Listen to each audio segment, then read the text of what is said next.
a fight. Yes. I don't know. Did you? I mean, obviously you had a unique opportunity to compete in bare knuckle, but did you need a little time away after the setback, or was it just such a unique opportunity that you had to take it?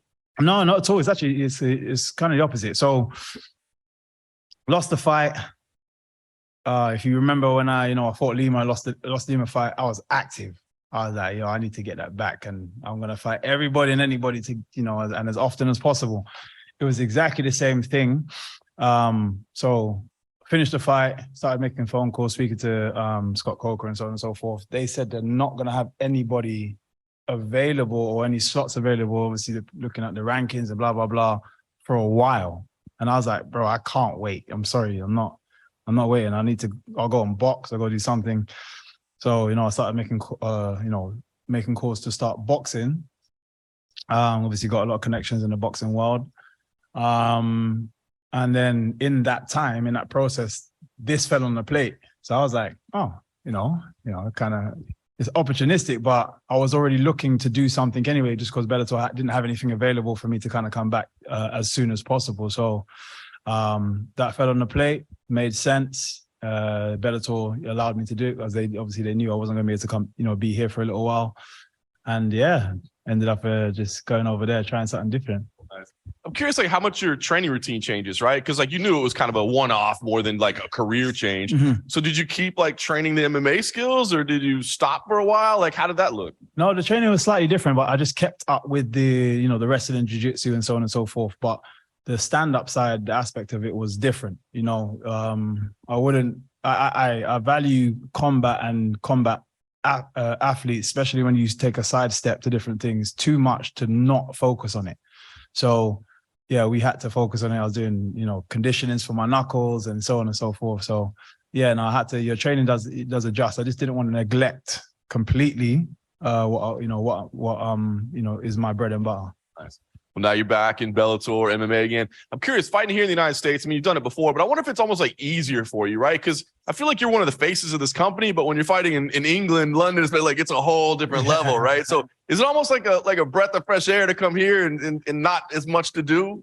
No, I can't say that. It's just different, because I still enjoy the aspect of fighting in home turf, regardless of all the additions that come with it. But yeah, being over here is just different, it's different. I still get the same kind of love over here as well. So I always enjoy myself. Nice. Talk about Goiti as an opponent, right? I mean, you two guys, we're in different weight classes, but you've both been around this company for a long time. So what do you think about finally kind of matching up with him? And have you kind of watched his career, even though he wasn't in your weight class? Yeah, well, we fought on the same shows many a times. So yeah, I've as a fan of the sport and a fan of high profile names, he was one of them. Obviously, like you said, he wasn't in my weight division at the time. He's moved up and he's now competition. And someone that's got the highest submission rate in Bellator, you can't ignore him. Even if he wasn't in my division, you can't ignore him. You're going to see him. You're going to see them highlight real finishes that he does just in jiu-jitsu. So yeah, no, I think it's a great clash of styles, and I'm looking forward to it. Right. Last thing for me, like I said, just had a title shot. Normally that means you got to build yourself back up, but that's not the champ anymore, right? So I mean, that kind of changes things up a little bit. So are you looking at this as a potential #1 contender fight? I think that's what it is. It just makes the most sense that that's what it is. I don't see anybody else ready to be in our position. So yeah, I think winner of this fights the winner of the next title to fight, which is most likely going to be Jason Jackson and myself. If they didn't have you do that, if they said we want you to fight Storley again instead, is that something you are down for? Yeah. I'm a grudge specialist. I hold grudges. So yeah, he's beat me. So I'd like to run that back and get that back, definitely. Because Goiti fought down as low as 145 and he spent most of his career at 155. Do you feel like now that he's at 170, like you may have some kind of a size advantage in there, or will that, I mean, other than just obviously the height and a little bit of reach? Yeah, that's it. Outside of the obvious advantages of size and reach, combat doesn't work like that. I actually feel wrestlers and jiu-jitsu guys, I think more so wrestlers are the only guys that can be undersized and be fine to compete in a division above themselves, because they got the great equalizer of making you the same size and by putting you on your back. I actually met Daniel Cormier yesterday as well, and if you actually look at us, I'm way bigger. Frame wise, obviously he's stockier, but I'm way bigger, and he was a heavyweight. You know what I mean?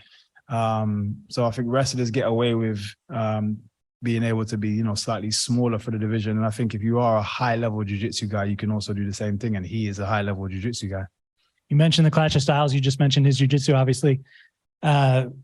Is it as simple as he needs to get the fight to the ground and you need to keep the fight standing up, or are you both going to say, hey, but I'm pretty good on the ground, and he's going to say, hey, but I'm pretty good at the stand-up?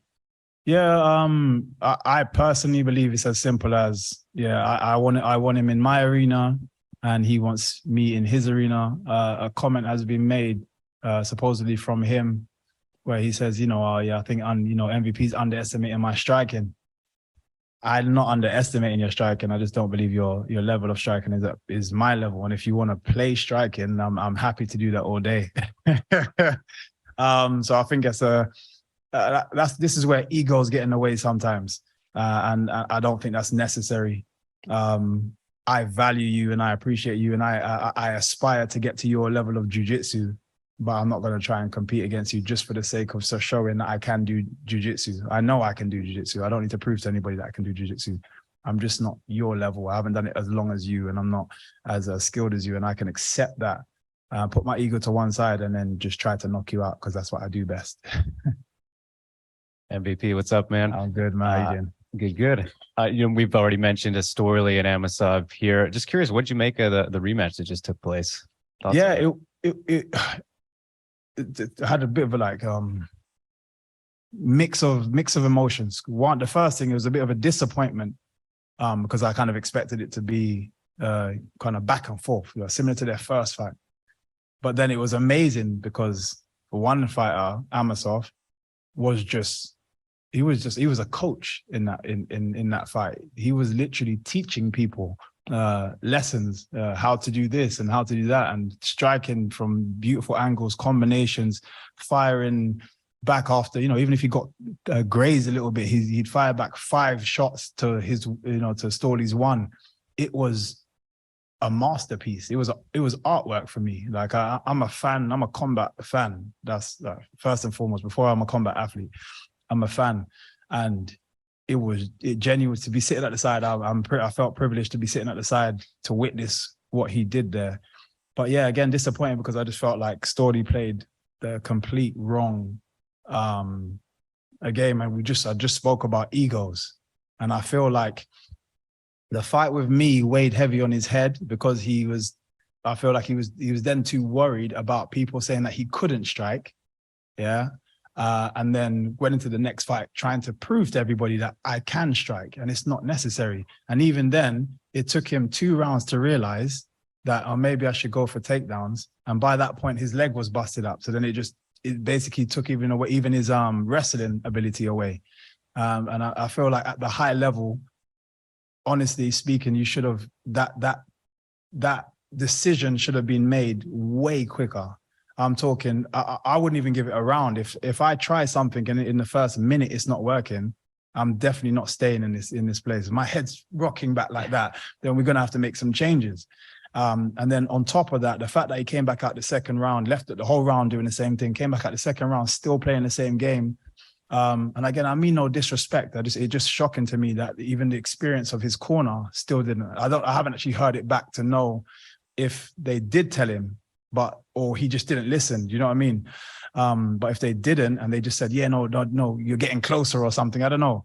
Then yeah, it was bad all around tactically. And it should have been a lot closer to the first fight, and it would have been the last 2 rounds would have made a decision of where it was going to go versus it was just one-sided.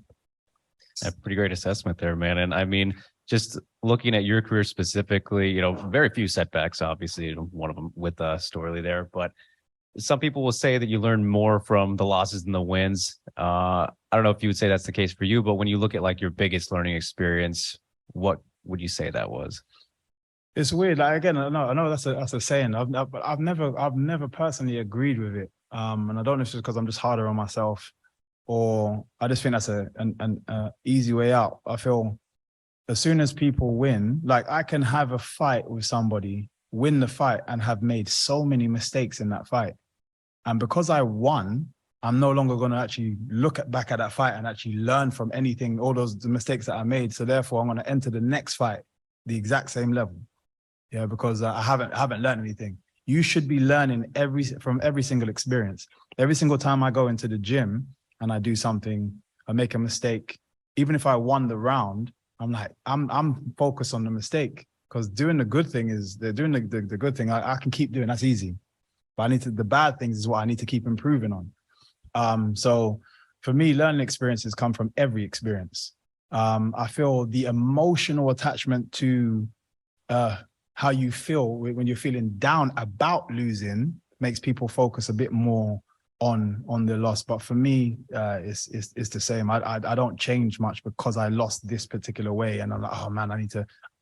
All of my energy needs to be focused on this. No. I just pick out the mistakes and what I need to doctor and change, and then get back to the drawing board as normal. There you go, man. And I want to get your prediction on the lightweight Grand Prix. As a fan of MMA, fantastic, plenty of great fighters in there. But who do you think's going to come out on top of the whole thing here? Who you leaning towards? Man, I don't know. To be fair, I have to say, it's difficult. There's some great styles in there. There's some great. Trying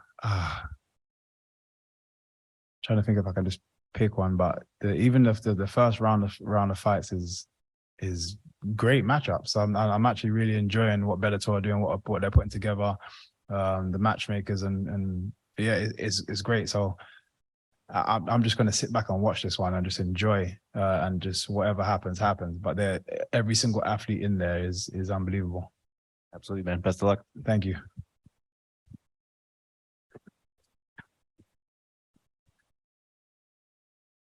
So almost 10 years to the day from when you made your Bellator debut at Bellator 93. Now we're at Bellator 292. Can you put into words what these last 10 years have been like? You just made me feel mad old, boy. Yeah, no, I've had some epic experiences here. Some, the journey has been. It's like anything. I think you have ups and downs. I can get frustrated with this organization and then be amazed with this organization. Like I said, what they're doing, the tournament style, the entrances I've always loved.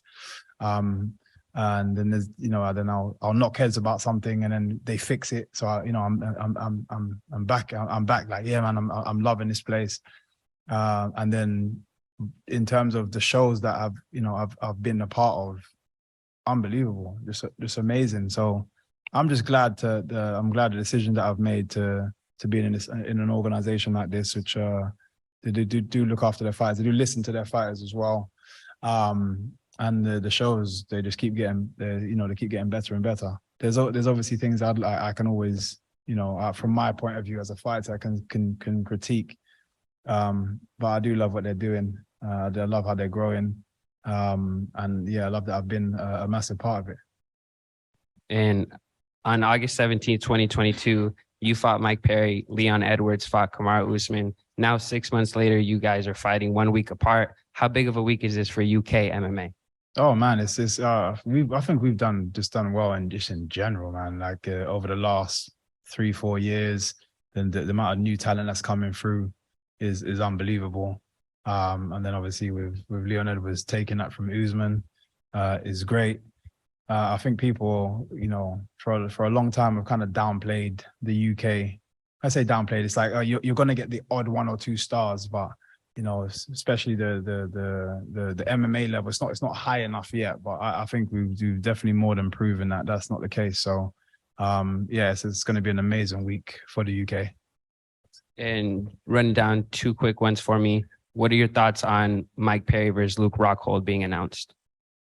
Yeah, that was a shock. It was a shock, not too much of a shock for Mike Perry's side, simply because that guy will fight a rhino, because he just there's some things missing upstairs. But he's a great character. I have to say I'm actually a fan of him. I think he's a cool character for the sport. Like almost wrestling-esque, you know, that kind of character that you would love to just the energy that he brings just in the build-up is great. But for Luke Rockhold, guess surprising. Yeah, I'm not. Yeah, I guess it's a bit more surprising than that side.